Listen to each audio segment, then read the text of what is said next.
नमस्कार मित्रांनो, महिलांच्या सबलीकरणासाठी महायुती सरकारने सुरू केलेल्या मुख्यमंत्री माझी लाडकी बहीण या महत्त्वाकांक्षी योजनेला संपूर्ण महाराष्ट्रासह महिलांचा प्रचंड असा प्रतिसाद आपल्याला पाहायला मिळत आहे। तर मित्रांनो, आजच्या या तारखेला जर आपण विचार केला तर पोर्टलवर प्राप्त अर्जाची एकूण संख्या आपल्याला इथे 55,56,665 इतकी दाखवत आहेत आणि पोर्टलवर मंजूर अर्जाची एकूण संख्या येथे आता 77,179 इतकी दाखवत आहे। तर पोर्टलवरील जे काही फॉर्म भरलेले असतील तर या पोर्टलवर भरलेल्या अर्जाची छाननी करण्याचे काम हे युद्ध पातळीवर आता सुरू झालेले आहे।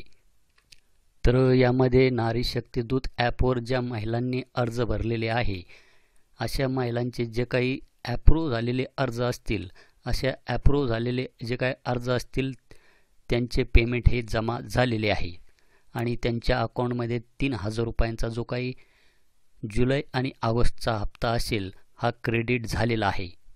तर यामध्ये बहुतांश महिलांच्या खात्यात आपला फॉर्म ॲप्रूव्ड असूनसुद्धा पेमेंट हे अजूनही जमा झालेले नाही। त्याचे मुख्य कारण म्हणजे त्यांचे जे काही आधार कार्ड आहे हे त्यांच्या बँक अकाउंटला आधार सेडिंग झालेले नाही, त्यामुळे त्यांच्या बँक अकाउंटमध्ये पैसे हे जमा झालेले नाही। तर त्यासाठी आपल्याला आपले स्टेटस हे अशा पद्धतीने एकदा चेक करून पाहायचे आहे। तर आपल्याला आपल्या मोबाईलमध्ये गूगलमध्ये सर्च करायचे आहे NPCI। NPCI सर्च केल्याच्यानंतर जे काही पहिले ऑफिशियल वेबसाईट येईल त्याच्यावर आपल्याला क्लिक करायचे आहे। त्यानंतर आपल्याला इथे प्रोडक्ट याच्यावर इथे क्लिक करायचे आहे।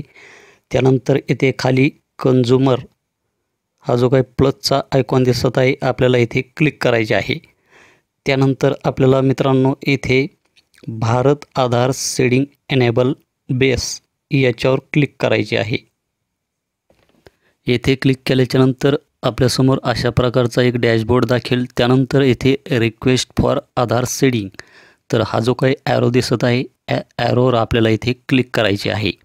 येथे क्लिक केल्याच्यानंतर आपल्याला इथे गेट आधार मॅप्ड स्टेटस याच्यावर आपल्याला क्लिक करायचे आहे। त्यानंतर आपल्याला आपला इथे आधार नंबर हा टाकायचा आहे।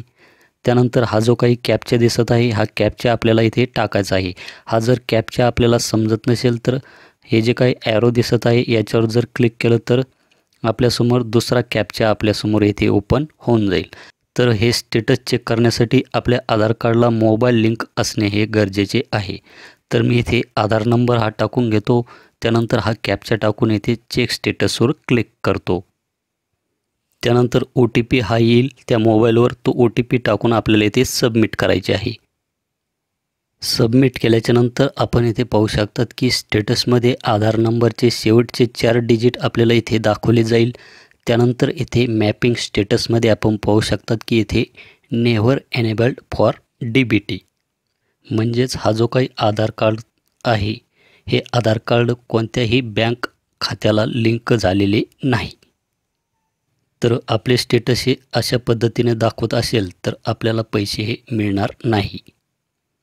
तर अशाच पद्धतीने मी दुसरा आधार नंबर टाकून इथे स्टेटस हे तुम्हाला चेक करून दाखवतो। तर या स्टेटसमध्ये आपण पाहू शकतात की मॅपिंग स्टेटसमध्ये हे जे काही आधार कार्ड आहे मॅप झालेले आहे आणि एनेबल्ड फॉर DBT असे आपल्याला येथे दाखवत आहे। त्यानंतर आपल्याला आपले जे काही बँक अकाउंटला आधार सेडिंग झालेले आहे त्याची तारीख पण इथे आपल्याला दाखवली जाते आणि सर्वात खाली जर आलं तर आपल्याला इथे बँक नेममध्ये आपल्या बँकेच्या अकाउंटला आधार कार्ड लिंक झाल्याची माहिती आपल्याला इथे दाखवली जाते की आपला जे काही आधार कार्ड आहे हे कोणत्या बँक अकाउंटला लिंक आहे त्याची माहिती पण आपल्याला इथे खाली दाखवली जाते। तर अशा पद्धतीने आपण आपले स्टेटस हे एकदा चेक करून घ्या। जर आपले अजूनही बँक अकाउंटला आधार कार्ड हे लिंक नसेल तर आपण बँकमध्ये जाऊन आपले जे काही बँक अकाउंट असेल त्याला आधार कार्ड हे लिंक करून घ्या, कारण की त्याशिवाय आपल्याला पैसे मिळणार नाही। किंवा आपण आपल्या नजदीकचे जे काही पोस्ट ऑफिस असेल त्या पोस्ट ऑफिसला जाऊन आपले नवीन अकाउंट ओपन करून घ्या, कारण की पोस्टामध्ये खोललेले जे काही अकाउंट आहे ते पटकन काय होतं आहे की NPCIला लिंक होतं आहे, म्हणजेच आपले आधार कार्ड बँकेला लिंक होऊन जाते. जरी आपण फॉर्म भरता वेळेस कोणताही खाते दिलेले असेल आणि आपण नंतर जर पोस्टाचं जरी खातं खोललेलं असेल तर आपल्याला नंतर ते पैसे पोस्ट ऑफिसच्या बँक खात्यामध्ये येणार आहे. तर या व्यतिरिक्त जर काही आपले प्रश्न असतील तर खाली कमेंटमध्ये टाका. भेटूया नेक्स्ट व्हिडिओमध्ये. धन्यवाद.